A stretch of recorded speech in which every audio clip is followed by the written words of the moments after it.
Chapter 32. My eyes fluttered open. Blurry figures lounged around an unfamiliar room. Sun streamed in through a wall of windows, backlighting them and casting their faces in shadow. A wet cloth covered my forehead, and an uncomfortable warmth filled my body despite the lack of a blanket or quilt. When I raised one hand to shade my face from the assault of the goddess's star, the people rose and stepped closer. Drawson Welling, Magister Lyra, and Roshan stared down at me. A familiar-looking woman stood to one side, gazing out the windows. Her straight hair was green at the roots, then transitioned into black as it fell to her shoulders. I'd seen her somewhere before, but I couldn't put my finger on it. Drawson Welling said, "You're awake." The woman with the strange hair dye turned, stared at me, then raised one hand. Her fingers glowed lilac. A halo of the same tint engulfed my body, then faded. "You have been silenced." I questioned the message out loud. Why? Drawson wore a stony expression when he answered. "I used my sleep spell when it became apparent Roshan's healing couldn't keep up with the rate you were losing health. At first I couldn't be certain, but when your wild casting coincided with the emptying of your life force, you left me little choice." Magister Lyra sat again and propped her elbows on her knees. "He saved your life. You should be grateful." Although the contempt in her tone was miles short of subtle, I nodded. I understand what he did.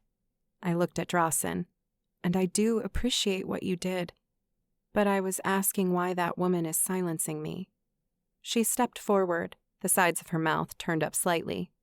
"You've forgotten me already." She closed her eyes and performed a slow half-bow. "I am Yin, Master During's assistant from your Foundations of Magic class." Recognition must have dawned on my features because she nodded, then continued. "We silence you for your protection." My protection? Drawson nodded. "Although our combined years of theoretical knowledge about the source equates to quite the sum, your expression of it is the first any of us have witnessed. We have no experience to draw upon, and since you seemed either unwilling or unable to control it, we're playing it safe. Maybe you could illuminate us, then we can decide together if Yin's services are still required." I pushed myself up on the narrow cot.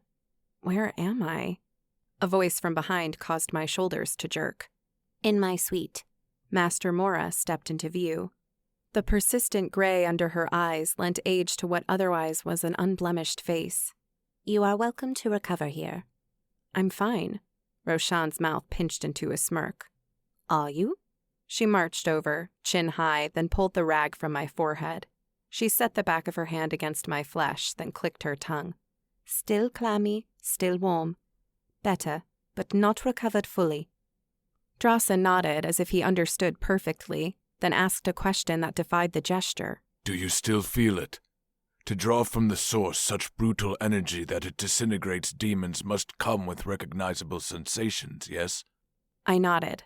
"It rises from my feet, a numbing heat that surges through me."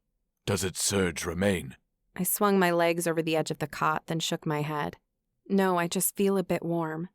The green-haired one, Yin, I reminded myself, answered.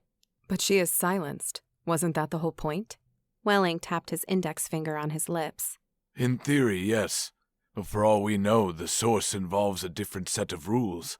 Perhaps a test." Magister Lyra shot up from her chair. "Absolutely not. Do you want to burn everything to ashes, including us?" Chastised or not, Drawson smiled. "I suppose not." "You're damned right not." She twisted her face into a particularly unattractive canvas of wrinkles, then paced back and forth between the windows. "How did you do it?" Drawson asked. Roshan shook her head. "That's not the important query." She turned her anger on me. "And I must know the truth." She thrust a finger in my direction. "Did the demon control you? Were you so angry when I grabbed your shirt this source took over?" The glowing eyes of my demon enemy surfaced in my mind. I clenched my teeth as frustration over my failure to end his dark existence surged. But the question lingered in the air. How might admitting my susceptibility to the demon's influence affect my standing with all present? If they knew he'd charmed me, would they cast me out to protect the other students? Although Magister Lyra had been referred to as an interim magister, she seemed to take her work seriously. How would she treat me if I admitted my weakness? My father's voice came, as if in answer. "Trust no one." But hadn't Roshan healed me despite my actions? And didn't Drasen's spell save me when my inability to control this source shone through? She's not so accomplished at hiding her deliberations, Lyra said. The question was simple enough, girl. Whether or not I was unsure about Lyra's motivations, I trusted Roshan and Drasen. They'd taken me under their wings, confided in me, saved my backside. The demon charmed me, only by way of Roshan's spell. What was it called? Rebuke, the priestess answered. Yes, only by that was the charm broken. Your honesty has earned you 5 points toward your light disposition. Current disposition, neutral. Current rank, light plus 10 out of 250. Next threshold, light plus 250. Next rank, esteemed. All that light power will stifle your growth in the shadow, charmed one. A shiver snaked its way up my spine and my attention shot toward the window. I longed to bolt from the cot and search the field for the demon bastard again invading my thoughts. Lyra annihilated the urge when she stopped pacing and answered. So Roshan broke the charm. Then you cut swaths of destruction across the exercise field with reckless disregard for whomever you struck. Drasen shook his head. You weren't even there. Yin twirled a lock of her hair. But I saw, and I find the Magister's description apt. She cast me a mournful gaze. It's nothing personal, you understand. Just how I saw it. What I wouldn't give to command that kind of power. She pinched her lips together, then rolled her eyes toward the ceiling as if her thoughts had taken her somewhere else. And she leveled, Magister Lyra said. Twice. Drasen smiled, but when Lyra turned her gaze on him, he flattened his features. Twice? I searched my interface for system messages while Magister Lyra spoke. Exactly. We're supposed to control this kind of thing. We can't have her running off. She fanned her hands wildly, outranking the rest of the studentry. It won't do. I'm not allowed to level? I furrowed my brow.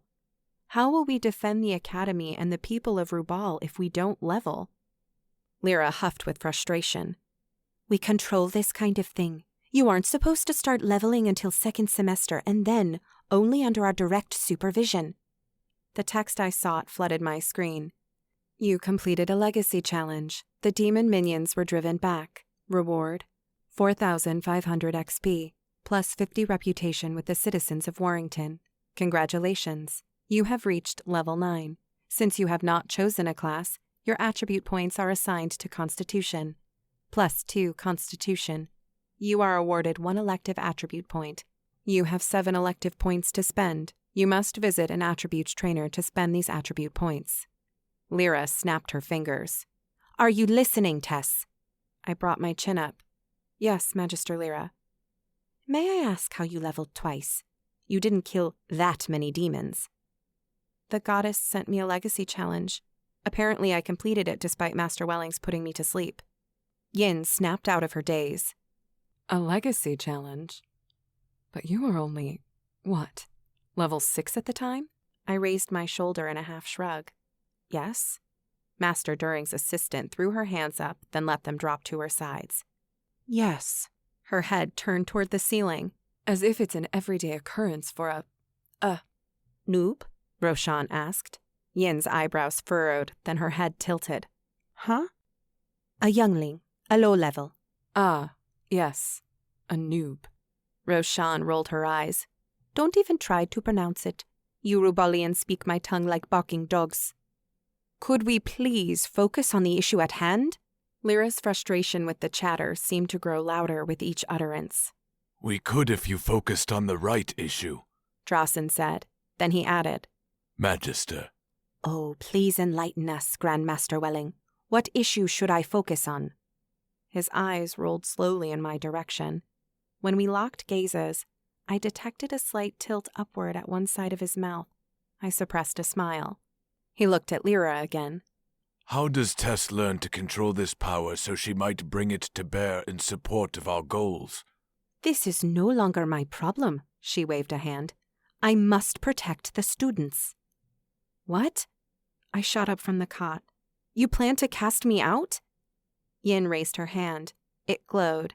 Then I received a message. Yin cast silence. You have been silenced. Lyra took a step backward. Are you going to disintegrate me now? Despite her contempt, I found relief when my body temperature stayed level despite my sudden anger. Then I recalled the spell Yin had cast. No, the silencing seems to be doing its job. Magister Lyra dipped her chin toward her chest and glared at me from beneath her upper eyelashes. She growled her words in an unfamiliar accent, and the sudden change set me ill at ease. Are you hinting that if you weren't silenced you might behave differently? I shoved down my anger and forced a level tone. You all brought me here to learn control. Now you threaten to cast me out? It was you who implied I would disintegrate you, but I leveraged no threats. I'm just concerned. Am I to end up alone? Not as long as I serve the Academy, Drawson said, stepping between Lyra and me. He faced the Magister. I'm certain we can come to a solution, considering what we all stand to gain, including Contessa. A new voice entered the fray. She can stay with me. All heads swiveled toward Master Mora, who'd taken up residency in the corner behind the door. As I said before, we can move a bed in here. Magister Lyra's mouth formed an O before she found her voice. Mora, why would you take responsibility for this?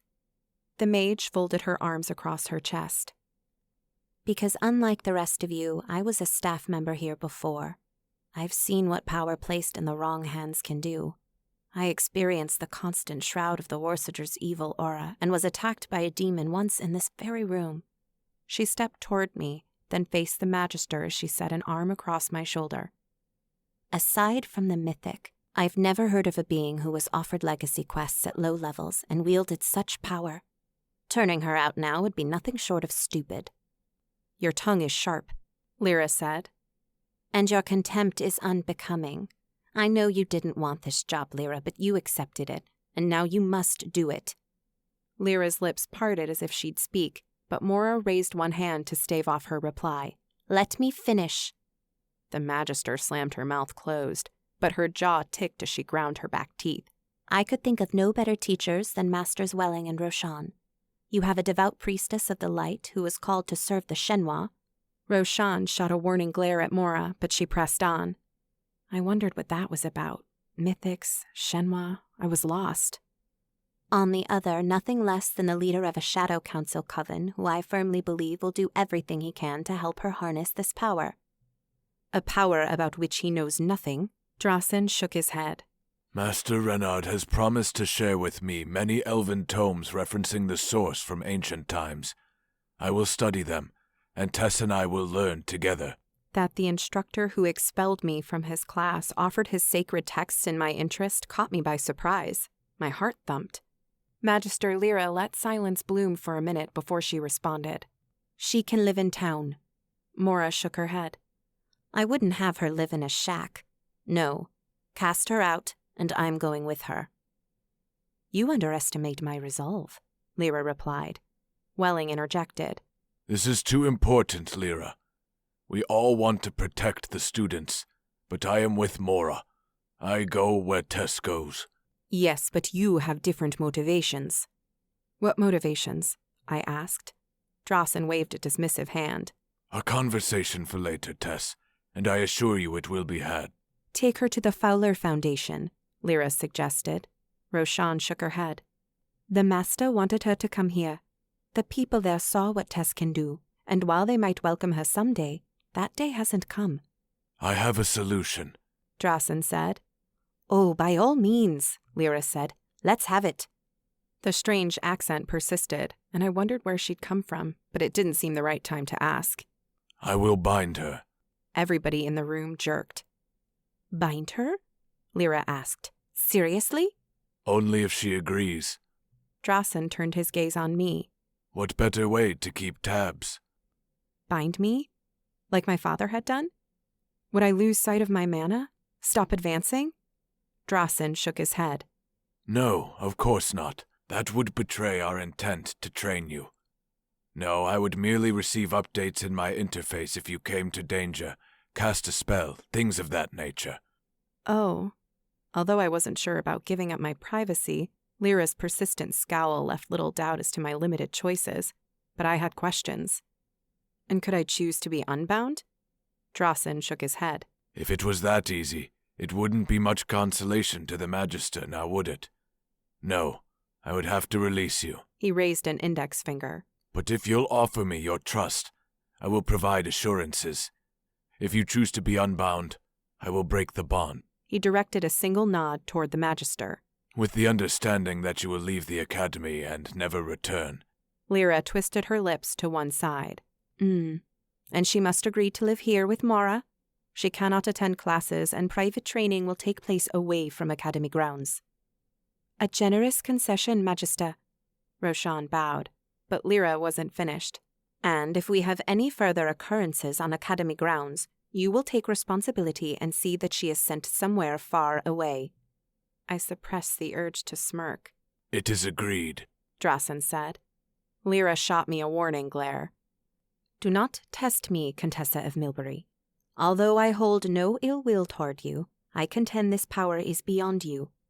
Give your word to be diligent in exercising it with control, to learn from Masters Welling and Roshan, and I will give you my leave to reside with Master Mara. Her expression softened. And, if you agree, perhaps there will be a place for you here at a later time. One with power such as yours, one who learns to control it, could be an asset to our future students. Do you find the terms fair? More than fair, I answered without hesitation. Then I bowed as Roshan had before me. Good. Magister Lyra turned, crossed the room, then swung open the door. I have business. Her gaze shot to Yin, then to me, then back again. See that she's silenced until this heat passes. When she was gone, Roshan returned to her chair. Now we will have to figure out how to suppress this source. No small undertaking, I'm sure. Drasen nodded. Tess, were you aware of your health loss as you channeled that strange beam spell? It's called chained fire, and yes, I was warned, but that demon killed my father and destroyed my home. I didn't care. Yin leaned on the long windowsill. I didn't know that. I might have reacted the same way. Roshan pressed her lips into a white line. We saw what the thirst for her vengeance nearly achieved. Drasen sighed.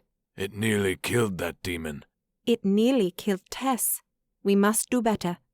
Roshan shot her gaze at each person in the room except for me. It was the same expression my father had used when daring me to challenge him. When no one dared contest her, Roshan continued. My master once taught me that wisdom and intellect are the wells of a caster's power. Perhaps as Tess ranks up the attributes, she can better mitigate the damage herself. Drasen tapped his chin. Well, I don't disagree, priestess. The spell affected her health. She should focus on increasing her constitution, which happens naturally through leveling. But I will research the elven tomes on this to see what impact wisdom and intellect have. My mind drew images of the scrolls hidden in the troll's cave, then the bottom drawer of my dresser where I'd stuffed the couple I'd hidden from Shabana as we returned from there. Maybe I didn't have to settle for the increases to my stats that leveling provided. Yin shook her head. First things first, the binding. Drasen nodded. Fine. Although he only spoke a single syllable, I wondered if I didn't hear a tinge of regret. You have been offered a binding to Master Drasen Welling. If you accept, Drasen Welling will be granted the ability to spend your attribute points, track your movements, and receive certain system alerts. Warning: binding is not to be taken lightly. This bond can only be broken by the binder, either by choice or by the death of either party. Do you agree to be bound to Drasen Welling? Yes. No. New images of pure red energy firing from my hands as I charged the demon who'd murdered my father sent shudders through my shoulders. I focused on yes before I had time to change my mind. Drasen nodded at Yin. It's done. Fine. Now she's your problem. I finally unleashed a full-mouthed smirk. Thank you for your display of confidence. It's nothing personal, love. She winked. But you're kind of a monster. Count yourself lucky the Magister didn't have you chained and suppressed. She raised her hand and silenced me again, even though the spell hadn't worn off. Agreed, Mora said. Then she smiled. But a monster of the best kind. Chapter 33. When we were certain the after effects of the source had passed, Yin left, slamming the door behind her. Mora, Roshan, and Drawson all dropped their shoulders like a suppressing force had been lifted from the room. "Finally," Mora said. "I thought she'd never leave." Roshan folded her arms across her chest. "I will not comment, as verbalizing my feelings about Master During's assistant wouldn't lend grace to the goddess's name." "I don't know," I said.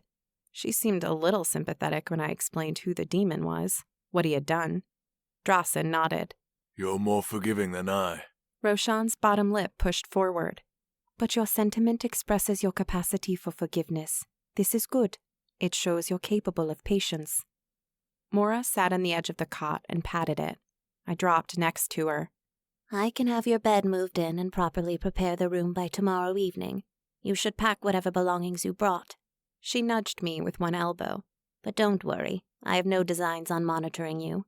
Your binding to Master Welling is excuse enough to allow you some freedom." All the same, Drawson said. we can take steps now to help her resist should the demon try to charm her again.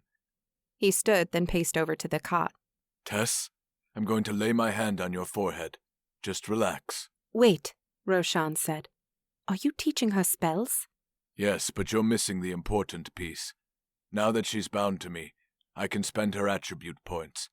If you're right about increasing her intellect and wisdom ranks, then we should do it. Mora nodded. "Agreed. And you might as well let her choose a class." "A class?" Roshan asked. "But isn't that—" "What?" Mora interrupted. "Against the rules?" She coughed a single laugh. "Make no mistake, priestess. Even though she'll slumber here, the Magister was clear she can't even practice her crafts on campus. For all intents, Lyra just expelled her from the academy." A wide smile spread across Drawson's face. Which means the rules no longer apply. I like the way you think, Mora. How about that, Tess? Would you like to choose a class? Tingles of excitement radiated through my arms. A class! Like a real adventurer from Baba's stories. Although I'd barely had time to give it much thought, the reaction coursing through me was unexpected. I would like very much to choose a class. Good. Let's see what your options are. Drawson flashed Roshan the smile. The priestess dipped her head and half closed her eyes in that way she did when consenting. Drawson reached toward one corner of the room, and I spied my staff leaning there. Roshan snatched it, then handed it over. He presented it to me in turn. Clutch it with both hands. His eyes flicked back and forth as he read his interface. It's been ages since I had a companion's tab. Let's see here. Ah, there it is. He raised 2 fingers into the air at eye level, then swept them toward me. Drawson Welling wishes to share, Contessa of Milbury, advancement. Do you accept? Yes? No? I nodded, then text filled a square in the center of my interface. Contessa of Milbury has equipped Acolyte Staff, Level 5, Augmented, Type, 2-handed Staff, Slot, Weapon, Quality, Uncommon, Durability, 50 of 50, 4 to 9 melee damage, Augmentation, +2 Wisdom. I noted how the description of the staff listed the Wisdom bonus as an augmentation. Previously, it had just given the bonus information. I suspected the new text was for Drawson Welling's benefit. That way he knew his bound companion had augmented her weapon. The goddess thought of everything, but the text that followed adapted so it spoke directly to me. By equipping the Acolyte Staff, you may choose from the following starter classes. Shadow Mage. Versed in the elemental powers of Enora, Shadow Mages use lightning, fire, wind, and ice damage to vanquish their foes. At level 20, Shadow Mages may select from direct damage combat professions like Black Mage. Thaumaturge. Although Thaumaturges produce less damage than other shadow magic classes, they are able to summon lesser spirits to boost their damage and cast spells of their own. Unlike other shadow classes, Thaumaturges receive melee combat abilities that replenish their resource pools. At level 20, Thaumaturge may select from offensive support combat professions like Shadow Summoner. Lesser Witch. Witches swap their mana for offensive potions of fire and poison. Although incapable of raising humanoids like the level 30 specialty class Necromancer, they can raise the bones of fallen beasts to fight by their sides for a short period. At level 20, lesser witches can select from combat professions like Witch. Arcanist. Arcanists use ethereal tomes to read incantations that draw on the power of shadow to inflict damage. At level 20, Arcanists can select from combat professions like Shadow Spiritualist. Warning: choose your starter class wisely. Once you have selected, you may not change classes, and your class options at higher levels will be limited. After allowing me just enough time to read through the choices, Drawson Welling cleared his throat. What do you think, Tess? Any of those choices particularly exciting to you? I don't know. Roshan stepped forward. If not, we could always equip you with a weapon bathed in the light. You would receive entirely different classes, like Mage of the Light. You jest, Welling said. The girl is bathed in shadow. Roshan shrugged and adopted a mischievous smile. You can't blame a servant of Solara for trying, can you? Drawson chuckled. I very well could, especially in this case. Bah, fine. What are the choices? Mora asked from beside me. It's been so long since I chose Shadow Mage, I can't remember. Welling swept a hand toward her. While she read the options, I scanned them again, then again. Mora muttered. I was never offered Thaumaturge. That might be a good choice, Drawson said. I tilted my head. But it does less damage. Less direct damage. But you could summon spirits to fight alongside you, and they would also buff your shadow abilities. Besides, with the power you've already displayed, I'm not too concerned about your DPS. DPS? I asked. Damage per second. Oh, I see. I flipped over to the supplemental log in my interface, then dropped the acronym in a new note. Something told me I was going to be inundated with acronyms. To their credit, the three remained silent while I perused the options again and again. I focused not only on the starter classes, but what options would be available to me later. I found myself leaning toward Thaumaturge, so I focused on it, then more information flooded the box. Combat professions for Thaumaturges. Note, combat professions are available at level 20. A class trainer or bound master is required to select a CP. Shadow Summoner. With the ability to summon greater spirits to fight at their side and buff parties, Shadow Summoners have historically been sought out by parties venturing into combat against demonkind. Role: DPS. Armor, cloth. Weapon: staff, wand, hand scythe. Primary attribute: intellect. Attribute bonus: Shadow Summoners receive plus 20% mana regeneration when in combat. This effect stacks with other buffs. Secondary attribute: wisdom.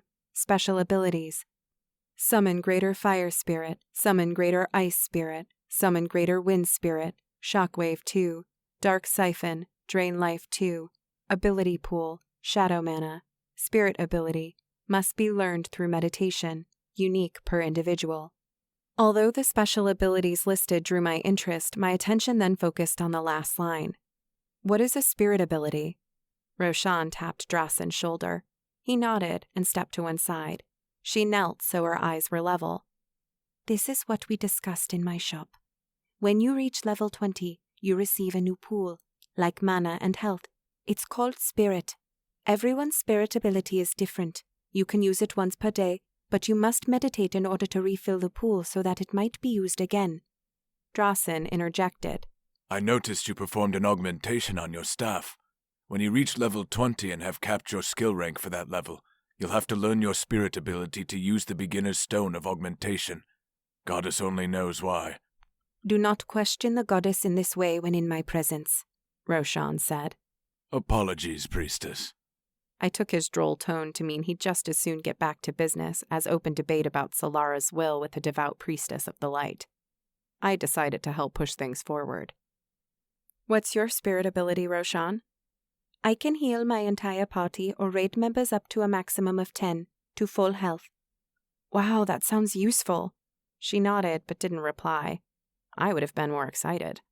I read the other combat profession options, but was most enticed by the potential of Shadow Summoner. Since its predecessor was Thaumaturge and the idea of conjuring a spirit to aid me in battle pleased me, I decided. I would like to choose Thaumaturge. Are you sure? Drawson asked. You can only choose once, and it will affect both your level 20 CP and your specialty class at level 30. I scanned the choices a final time, took Drawson's word about my current damage into consideration, no matter how shooting rays of death out of my hands scared me, then nodded. Yes, thaumaturge. He gave a single nod. Mora rubbed her hands together. This is kind of exciting. Congratulations. You are now a level 9 thaumaturge. Strength, 14. Dexterity, 4. Intelligence, 6 + 1. Wisdom, 4. Constitution, 26. Charisma, 6. Combat skills. Melee attack, 5. Melee defense, 6 + 2. Weapon skills, staves, 22. Occupational skills, augmentation, 1. Carpentry, 6. Runecrafting, 11. General skills, survival, 4. Locate traps, 5. Magic schools, light magic, 3. Shadow magic, 12. Nature magic, 0. Status effects, none. Affinities, languages, common, elven, magic affinities, potential 100%, light 25%, shadow 91%. You have 7 elective attribute points to spend. You have learned the following spells. Summon Lesser Fire Spirit. Summon a spirit empowered by fire magic to your side. Type, summoning spell. Cost, 100 mana. Damage, NA. Casting time, 3 seconds. Cooldown, NA. Summon Lesser Ice Spirit. Summon a spirit empowered by wind magic to your side. Type, summoning spell. Cost, 100 mana. Damage, NA. Cooldown, NA. Casting time, 3 seconds. Dark Communion. Commune with your summoned spirit to replenish 20% health and mana. Bonus effect. Boost mana and health regeneration by 15% for 7 seconds. Type, spell. Cost, NA. Damage, NA. Cooldown, 1 minute. Sacrifice. Type, spell. Cost, 50 mana. Damage, NA. Cooldown, NA. Requires summoned spirit. Sacrifice your summoned spirit to recover 50% mana and 25% health. Incurs a cooldown penalty so spirits cannot be summoned for 30 seconds. Drain life. Drain 20 HP per second from enemies with less than 50% health remaining. Type, channeled spell. Cost, 10 mana per second. Damage, 20 HP per second. Life replenishment rate, 20 HP per 2 seconds. Cooldown, 1 minute. You have learned the following combat abilities. Charged Punch. Charge up your staff with shadow energy and use one end to punch your enemy. Type, melee attack. Damage, 10 to 19, plus strength bonus. Cost, 10 mana. Cooldown, 10 seconds. Flurry of Fire. Swing your staff in successive attacks from left to right or high to low. Type, melee magic attack. Damage, 5 HP per strike up to 5 strikes. Cost, 15 mana. Cooldown, 10 seconds. Master Welling broke his spacey gaze. Well, that was an eyeful. What? I asked. Your stats, the new spells. He read the confusion on my face. I'm able to see what you see now that we're bound. That makes sense.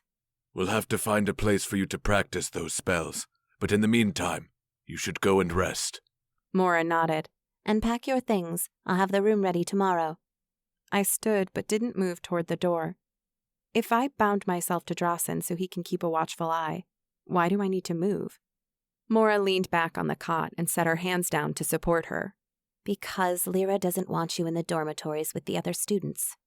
Why? Does she think I'll set them ablaze? I waved my hands in short circular gestures. Roshan shook her head in derision. Now she's funny. Mora ignored the priestess.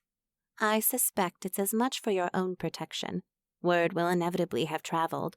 She scanned my features as my lower lip jutted out. Is it so bad? To room with an old mage? For one thing, you're not old. In her all-too-common ability to read me like an interface document, Roshan revealed the truth. She worries about her neighbor. Many students know their friends. She turned her comments toward me. But don't worry. Shabana can take care of herself. And apparently, of you. Why do you say that? Because she went to Luli Graples' place to let her know you wouldn't be working today. I sighed. She's a good friend after all. Roshan continued. So Luli put her to work on a temporary basis. She raised and dropped a shoulder. Seems she keeps busy. I nodded. She does. If Luli had been anyone else, I might have wondered if she'd want me back when rumors of the day's events traveled to the southern side of town. But I was sure she'd shrug them off. How nice it was to have friends you could rely on, even if just a few. Would you like an escort? Roshan asked. Again, a chain of still images of fiery energy bursting from my hands zipped through my mind. Due to the sleep spell Jocelyn Welling had cast upon me and the slumber resulting from the energy drain, it all seemed like yesterday. But it would be fresh in the other students' minds, and somehow I doubted they'd come near me. Besides, if I let the priestess escort me, she might invite herself in, then help me pack what little I owned. All of a torn robe, the clothes she'd given me, and the exercise clothes I'd never use in class again. Most important of all, I had plans for a few items I'd stowed away. No, I'll be fine. I'm certain Drossen will come running if he detects anything foul. Drossen stood and pressed his hands down his black robes to smooth the wrinkles. You can wager on it. He paused. What is it? I asked. Would you trust me to spend these elective points once you've returned to your room? Spending this many at once can cause a short moment of wooziness. I gestured toward the bed from which I'd risen. I could just sit there. He gave his head a quick shake. I wanted to think it over. If you're going to your room to rest, that should be plenty of time. I scanned his features. There was something familiar about the shape of his eyes, the way his chin narrowed in a sudden curve to round out at the bottom. I couldn't put my finger on why. Okay, spend the points in about 20 minutes? He nodded. I thank you for your trust. When I stepped into the hallway, Roshan slipped out behind me. Damn it, she's going to come anyway. Tess. She leaned close, then whispered, I have something for you. She extended one fist, turned it over, then unfolded her fingers. A golden ring with simple curved black lines carved into the band lay there. I winked my eyes in succession. Ring of Recovery, Level 5. In the event of death, this ring allows the wearer to return to life with 50% health and 50% of their primary resource pool refilled. Although the level requirement is low, only goldsmiths of high level can craft the Ring of Recovery. Type, ring, slot, finger, quality, very rare, durability, 100 of 100. My mouth gaped. For me? Roshan nodded. She smiled only with her lips. Although we rid this place of a dark presence, the demon's appearance tells me our work at the academy isn't done. I would see you protected, but ask one favor in return. Anything. If it activates, you will not face down the threat that felled you. Come for me or reach out to Master Welling. Do you agree? I gently took the ring from her palm. This is so kind of you, Roshan. But what if something happens to you? I am bound to the Master of the Foundation. She peered up the hallway in both directions. What I tell you now is to be held in the strictest confidence, as he has adopted secretive inclinations as of late. No kidding. I would tell no one your secrets, Roshan. I slipped the ring onto the third finger of my right hand and found it fit snug. Our master is not of this world. He comes from a place he calls Earth. Another world? Who are these people? The goddess brought him here to open the way for others of his kind to return to Enora. This is why we keep his secrets close. In a way, his potential is limitless, like yours. But if the history of this continent tells us anything, it's that the powerful subjugate those with the ability to threaten their power. Now, he has gained the attention of the king in the west, although he doesn't expect anything to happen in the short term. I finished her thought. The taxman always comes for his master's claim. She nodded. Close enough. She gripped my hand and ran her thumb over the ring. If I fall, I will return to his bind point at the Foundation. He gave me the ring so I could remain in battle to heal my allies should trouble come to the academy. But I'd see you wear it, since I can easily have Liatra open a portal to my bind point at the chapel. She waved a hand. Of course, when he learns I've given it to you, he'll seek out another. His love is pure in that way. Love? I double-cocked an eyebrow. She playfully shoved 3 fingers against my shoulder so it fell back, then recoiled. I have taken vows, idiot. We share not those kinds of bonds. I chuckled. Roshan's lips quivered as she joined in, but instead she cleared her throat, adopted a soft gaze, then pointed down the hall. Now, go. Rest. Pack.